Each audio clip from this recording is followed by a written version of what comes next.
إنما يخشى الله من عباده العلماء. السلام علیکم ورحمۃ اللہ وبرکاتہ. مفتی عالمگیر دانش یوٹیوب چینل کے ناظرین و سامعین، آپ سبھی احباب کا تہہ دل سے استقبال ہے. میں آپ کی خدمت میں ایک اہم عنوان لے کر حاضر ہوا ہوں: پب جی گیم کو حدیث سے جوڑنا غلط ہے.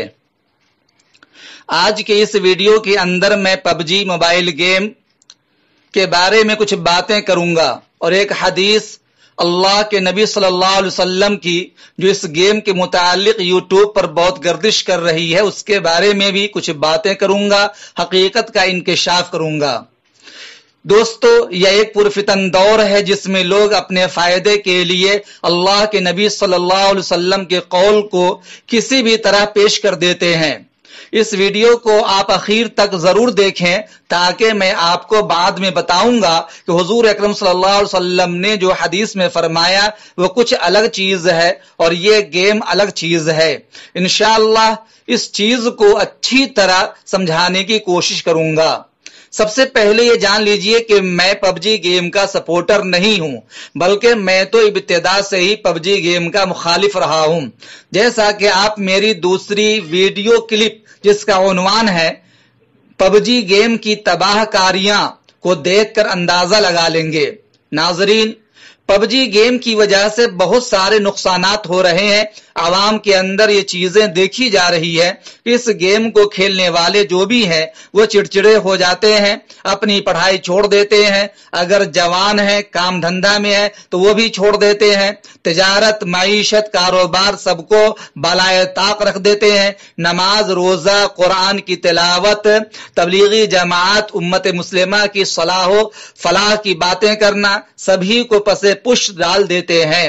اس کے علاوہ والدین بچے کو بلاتے ہیں تو وہ اس کا جواب نہیں دیتے ہیں، ان کو جبرن بلایا جائے تو وہ چڑھ جاتے ہیں، ناک بھوں چڑھا لیتے ہیں. یہ بہت سارے نقصانات ہیں. حد تو یہاں تک ہوئی کہ آپ نے نیوز میں پڑھا ہوگا یا ٹیلی ویژن پر دیکھا ہوگا کہ ایک بچہ ایسا نکلا جو پب جی گیم اس کے والدین کھیلنے نہیں دے رہے تھے تو وہ اپنے ماں باپ بھائی اور بہن کو قتل کر ڈالا. میرے علاقے کی بات کروں تو وہاں پر ایک بچے کو اس کے ماں باپ نے گیم کھیلنے سے روکا تو بچے نے خودکشی کر لی. اندور شہر کا واقعہ کہ ماں سے بچے نے بیلنس ڈلانے کے لیے پیسہ مانگا، ماں نے منع کر دیا تو آنن فانن ماں پہ دھاردار ہتھیار سے حملہ کر دیا. تو یہ گویا کہ ماں باپ بھائی بہن رشتے دار کو قتل کر دینا یا خودکشی کر لینا، آتم ہتیا کر لینا روزمرہ کی بات بن گئی ہے. اس طرح سے مائنڈ کو کنٹرول کر رہی ہے یہ گیم. آپ دیکھ سکتے ہیں اسکرین پر کہ گیم اس طرح کھیلا جا رہا ہے کہ اس میں لوگوں کو مارنے کا ہوتا ہے. الغرض اس کے نقصانات بہت سارے ہیں. اگر میں نقصانات کی طرح ویڈیو بنانے جاؤں تو یہ ویڈیو بہت لمبی ہو جائے گی. سامعین، اصل بات یہ سمجھانی ہے کہ حدیث جو اللہ کے رسول صلی اللہ علیہ وسلم کی پیش کی جاتی ہے اس گیم کے اوپر وہ سراسر غلط طریقے سے پیش کی جاتی ہے. آپ کو میں سمجھاتا چلوں کہ حدیث اس طرح ہے کہ اللہ کے نبی صلی اللہ علیہ وسلم نے ارشاد فرمایا اخیر زمانہ میں ایک جنگ ہوگی جس کا نام ہے الملحمۃ الکبریٰ. اس جنگ کے اندر 99 لوگ شہید ہو جائیں گے اور ایک شخص بچے گا.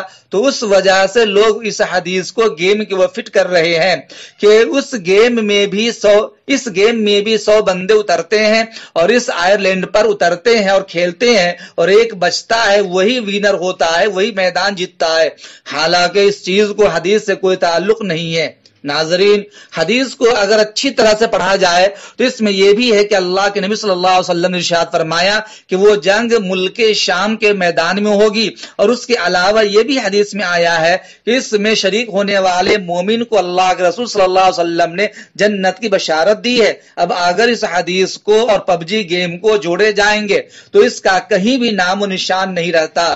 اس حدیث میں جو بھی ذکر ہوا ہے اللہ کے نبی صلی اللہ علیہ وسلم نے جو ارشاد فرمایا وہ ارشاد ظاہر اور ریل دنیا کے ہیں، نہ کہ ورچوئل دنیا کے. پب جی گیم ایک ورچوئل دنیا ہے، اصل دنیا نہیں ہے.